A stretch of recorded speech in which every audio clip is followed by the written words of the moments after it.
ऐसा धीरू जी, आज के श्री रिसाल सिंह धर्मार्थ ट्रस्ट का जो कार्यक्रम है उसके सफलतापूर्वक सफल होने की मैं हार्दिक बधाई देता हूं आपको। और आज का जो कार्यक्रम रहा उसके बारे में थोड़ा सा विस्तार से बताएं।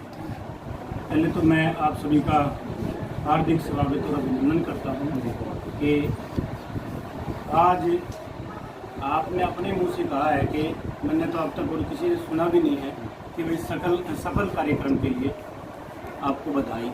और मैं ये कहता हूँ कि मैंने भी ये कल्पना नहीं करी थी कि इतना बड़ा ये आयोजन हो जाएगा। इसके लिए मैं कहता हूँ कि आप सारे के सारे भाई और बहनें बधाई के पात्र हैं। और पूरी की पूरी बरवाड़ा की जनता और ये मेरे चारों बैठी ये मेरी पूरी की पूरी टीम इसके लिए बधाई की पात्र है, जिन्होंने दिन रात मेहनत करके इस कार्यक्रम को सफल बनाने का काम। समान समारोह कार्यक्रम था, रैली करी थी आपने यार। ये आप इसके मायने कुछ निकालिए, लेकिन हमारा जो मकसद था वो प्रतिभा सम्मान समारोह का था और मधुर मिलन का था। आपने देखा होगा कि जब तक चीफ गेस्ट नहीं आए थे तब तक मैं पब्लिक के बीच में था, उनके साथ मधुर मिलन था हमारा। और एक मैंने आप लोगों से कहा था कि मेरे होर्डिंगों में भी वो चीज़ें छपी थी, वे फूलों की होड़ी, वो साध्वी जी ने आज फूलों की होड़ी भी की। आज के शक्ति प्रदर्शन किया गया है, इसके बाद आप शक्तिपुरी आ रही थी तो इसमें कुछ भी जोड़ सकते हैं कि भाई शक्तिपुरी जी ने जो हमारा भजनों से गुणगान किया है, और मैं ये कह रहा हूँ कि जो प्रवचन हमारे को सुनाए हैं हम उनको ये मानते हैं कि भाई हमेशा उनकी सुनते रहें। मनीष ग्रोवर जी को मुख्यमंत्री हरियाणा का राइट हैंड कहा जाता है, उनका आपके इस प्रोग्राम में आना आपके राजनीतिक करियर को कितना मजबूत करेगा?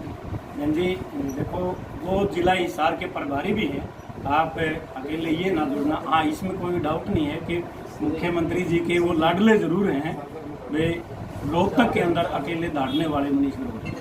आपने मायनों की बात की है तो जनता तो कई बार ये भी मायने निकाल लेती है कि 2024 की रणधीरू की तैयारी है। देखो, तैयारी तो हर भारतीय जनता पार्टी का कार्यकर्ता तैयार रहता है, चाहे वो किसी भी चुनाव की बात करो। अब जो मायने आप लोगों ने इसमें निकालने वो निकाल सकते हैं। इस कार्यक्रम मतलब में जो बेंदा जी आनी थी वो क्यों नहीं आ पाई? ज्योति बेंदा जी के फादर साहब बीमार हो गए अचानक, उनका मेरे पास टेलीफोन आ गया था कि भाई मैं किसी कारण आ नहीं पाऊंगी।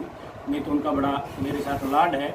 2016 में भी जब तक मैं चेयरमैन नहीं बना था, लायंस क्लब के माध्यम से हमने उनको बुलाया था और बड़े अच्छे कार्यक्रम। 2023 की शुरुआत का आपका लगातार ये दूसरा प्रोग्राम है। जनवरी में आपने एक प्रोग्राम करा और उसके बाद अभी एक महीने के अंतराल में, यानी कि 2024 तक कितने प्रोग्राम और दे दोगे? रीना जी, ये तो मैं वहाँ से अनाउंस कर चुका हूँ कि 250 तो मेरे कम से कम कैंप लगेंगे मेडिकल के, और 2000 बुजुर्गों के हम आंखें चेक करवाने का और IOL का काम हम करेंगे। जब लोगों के रिव्यू लिए गए तो कुछ लोगों का ये भी कहना था कि सामाजिक कार्यक्रम का नाम लेकर के इसको राजनीति में तब्दील कर दिया गया। लोगों की भावनाओं की कहीं न कहीं कदर की जानी चाहिए।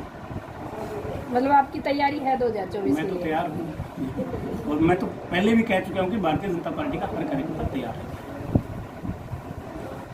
ठीक है सर। रणधीर जी, आने वाला समय में जो ये कि अगर आज के प्रोग्राम में दूसरी पार्टियों की जो पैनी नज़र थी वो कहीं ना कहीं उनके होश उड़ा देगी आज। ये तो देखो, होश उड़ाने की बात है। मैं आपको बताऊं वीरेंद्र जी, पिछले 23 साल से लगातार जो मेरी कर्म भूमि है वो बरवाड़ा है। इतना ही समय मेरा जहाँ मेरी जन्मभूमि है वहाँ बीता है, और उससे कहीं ज़्यादा समय मेरा या मेरी कर्म भूमि में बीता है। और बरवाड़ा का एक बच्चा धीरू के नाम से मेरे को जानता है, और बरवाड़ा की ये मान के चलो 36 बिरादरी के अंदर मेरा बड़ा अच्छा रसूख है, सबके साथ लाड प्यार प्रेम है, और इसी प्रकार वो जनता यहाँ आज आप लोगों ने पंडाल के अंदर देख लिया। आज बरवाड़ा में जो प्रोग्राम हुआ है, आपके बिल्कुल अंग संग रहने वाले सुरेंद्र पुनिया जी कहीं नजर नहीं आए। सुरेंद्र पुनिया जी किसी कारण से बाहर गए हुए थे, वो छत्तीसगढ़ में गए हुए थे। पिछले 5-7 दिन पहले हमारी बात हुई है, सारी की सारी उन्होंने कहा था कि भाई साहब मैं यदि यहाँ हूँगा तो आपके कार्यक्रम में पक्का। लेकिन कयास तो ये भी लगाए जा रहे हैं कि सुरेंद्र पुनिया की तो टिकट ही कट गई है, अब उनकी जगह पर रणधीर सिंह धीरू हर जगह नजर आएंगे। सुरेंद्र पुनिया मेरे बड़े भाई हैं और मेरे बड़े आदरणीय हैं, और पहले भी थे और आगे भी रहेंगे। उनका मान सम्मान मेरे दिल में हमेशा इतना ही रहेगा, कभी भी कम नहीं होगा। ये कहा जाता है कि राजनीति में तो साथ वाले के कंधे पे पैर रख के ऊपर चढ़ जाते हैं, कहीं ऐसा तो नहीं है आप सुरेंद्र पुनिया के कंधे पे पैर रख के ऊपर चढ़ने की कोशिश कर रहे हैं? ऐसा कतई नहीं है। सुरेंद्र पुनिया जी 100% पॉजिटिव आदमी हैं, और मैं तो राजनीति के कहीं नज़दीक भी नहीं था। मैं आप लोगों की तरह एक मीडिया का आदमी था। उन्होंने टिकट मिली उस टाइम में थोड़ा सा राजनीति की तरफ जरूर बढ़ा हूँ। यदि उनके दिमाग में इस प्रकार की होती तो मेरे को चेयरमैन बनवाने का काम नहीं। 2024 से पहले बरवाला में और कितने विकास कार्य देखने को मिले? क्योंकि अगर सुधारों की बात करें तो रोड अभी तक टूटे फूटे ही नजर आ रहे हैं। देखो, जब कोई विकास कार्य होते हैं तो इस प्रकार की बाधाएं भी आती हैं और आती भी रहेंगी। दूसरा, इस प्रकार के सवाल यदि जनप्रतिनिधि से पूछो तो और ज्यादा मेरे ख्याल में लाभदायक रहेगा। Subscribe now and press the bell icon. Never miss an update.